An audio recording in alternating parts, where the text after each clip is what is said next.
And so I'll introduce you, and you can go right ahead and talk. I'm Melanie Hecker. I'm a participant in Inspire. I'm 16 years old. I go to Bethlehem High School, but anyway. My parents, ever since I was very, very young, knew that there was something going on with me. But it wasn't until I was 6 or 7 that they actually came up with a diagnosis, Asperger's syndrome. My parents waited until I was 10 to tell me because that's when they felt I was mature enough to handle the information. And I started showing the things that they just talked about very, very early on. When I was younger, one of the things that bothered me the most was tactile. Somebody with Asperger's syndrome, they're very picky about their clothes, not because they care about how they look, but because of how their clothes feel. Anything that's even slightly scratchy or fuzzy or has seams will upset them. It's very hard for them to have certain feelings. Another thing that's a big challenge is when somebody with Asperger's has to go to a bar mitzvah, wedding, something like that. When I did, I had to step out a lot because the combination of noise and people, which are two things that people with Asperger's have sensitivities towards, well, in a wedding, bar mitzvah, they're there. And my own bat mitzvah was extremely different from the others because my parents had to make special arrangements for all that stuff not to be there.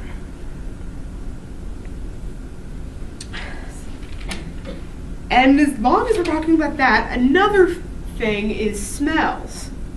Smells was something that bothered me even before my parents knew I had Asperger's. I could never step into a candle store or a perfume store or a salon. And sometimes I even had to wait in the nearby bakery while my mom was getting haircuts.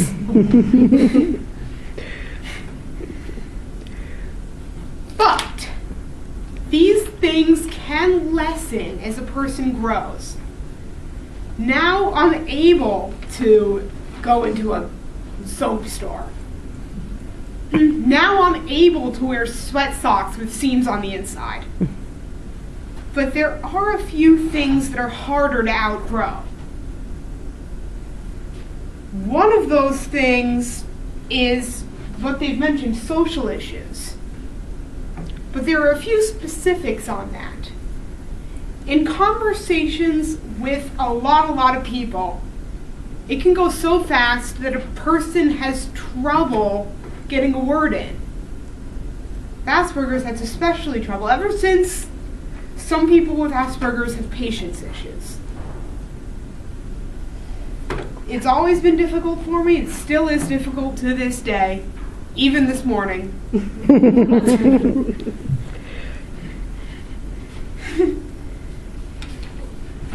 And as for school goes, yes, people with Asperger's are very good students, at least for the most part. But the twist there is that there are some subjects where they are fabulous at, and everybody knows that. But at the other end, there are other classes where their syndrome gives them some obvious challenges. Now, I'll just give you my example. In my case, I am perfect at history and science. But when I have to go to English class and we have to write essays, my teacher complains that I don't dig deep enough into the articles I'm writing about. They say that we have to go below the surface, but for me, that's hard. And that's why I'm terrible at English essays. But anyway.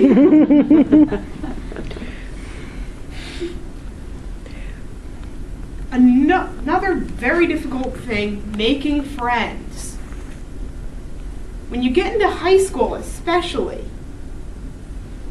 there will be times where you'll try to make friends with somebody who does not want to be your friend, but you can't see that. other times, somebody is friendly to you, but without realizing it, your behaviors or actions puts them off. And a lot of the time, I'll have to have one of my cousins tell me that I'm putting someone off from what I'm doing.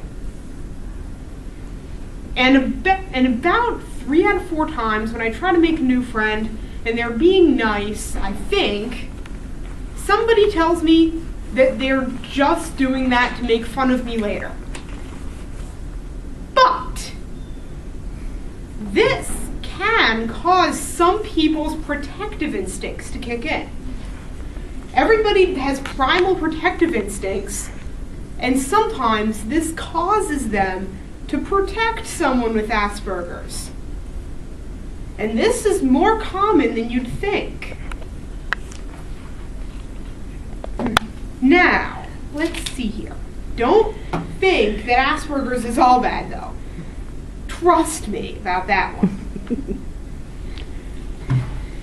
In the Aspire group,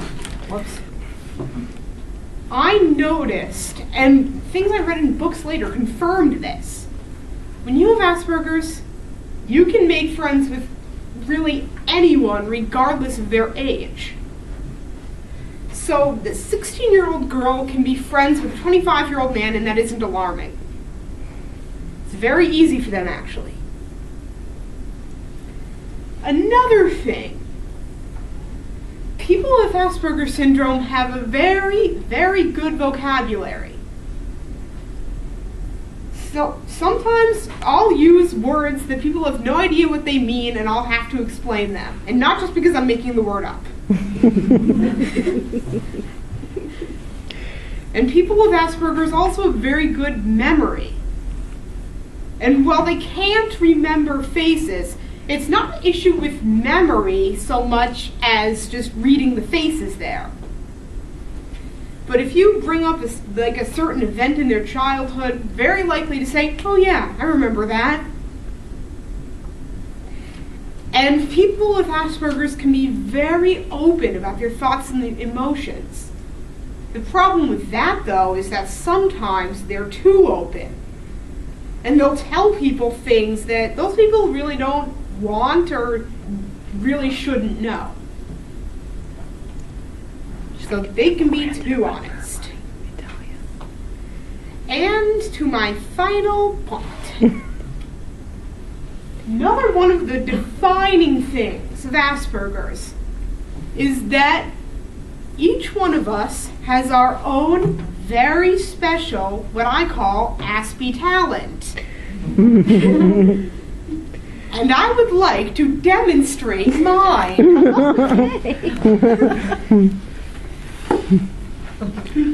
Poetry is a family thing for me, but I've been able to go somewhat farther than my cousins have with this. Now, this first poem is about spring, basically. I wrote this a few years ago. Look all around. What do you see? Melting snow and budding trees. Geese honk and crows coo. It means spring is coming soon.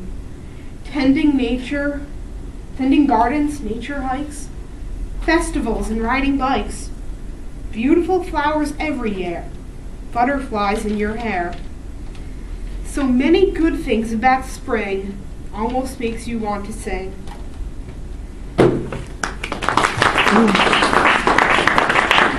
I have 2 more. Trust me, they're short. This next one is about a Hebrew ritual called tashlich, where you throw breadcrumbs into a pond to represent your sins. 1 crumb for all the things I've said. 2 for when I've lazed in bed. 3 for when I put things off. 4 for when I faked a cough.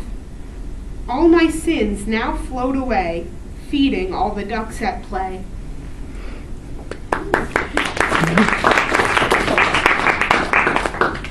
And this last one is considered by many to be my best poem I've ever written.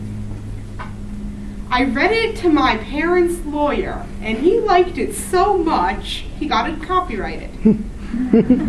It unintentionally became an anthem for lawyers. I am witness to suffering and sorrow. I am witness to hope for tomorrow. I am witness to health and wellness. I am witness to injury and illness. I am witness to glee and joy. I am witness to will to destroy. I am witness to kindness and care. I am witness to hope and hate and despair. I am witness to happy and sad. I am witness to good and bad. I am witness to peace and to strife. I am witness to the perils of life.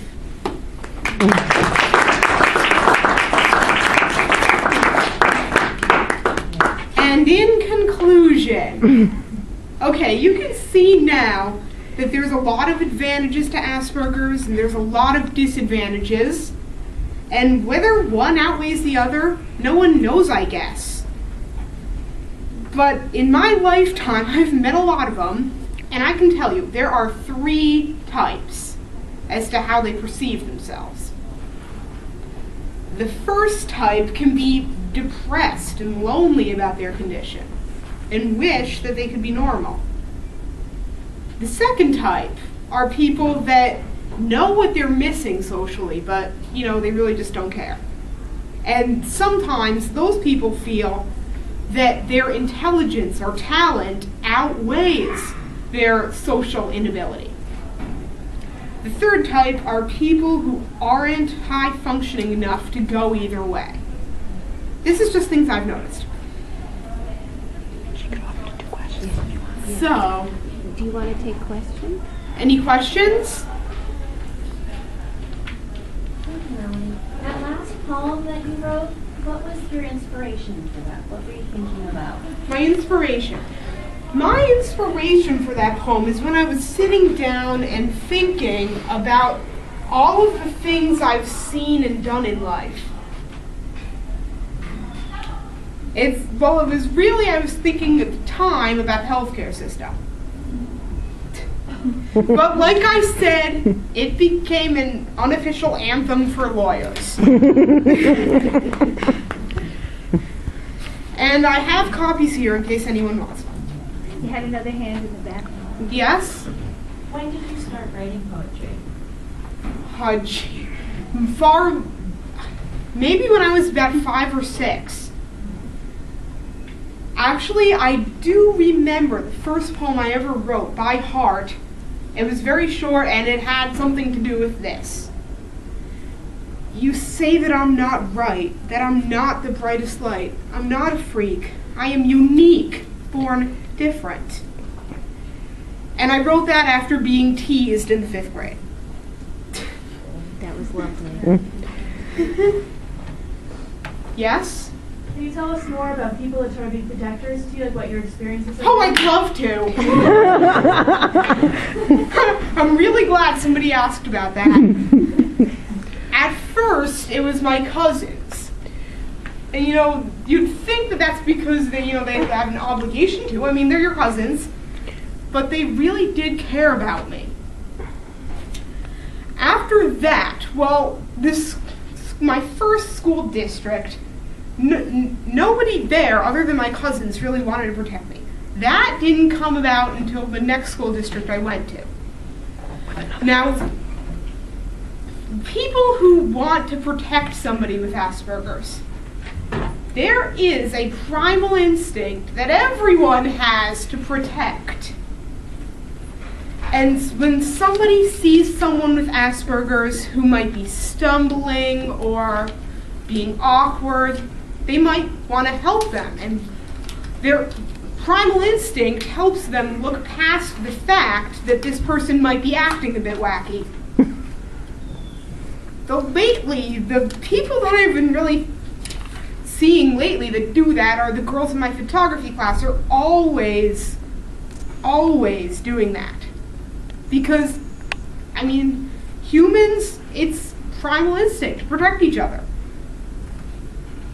And that, if you want to hear more about that specifically, then I recommend a book called Asperger's and Girls.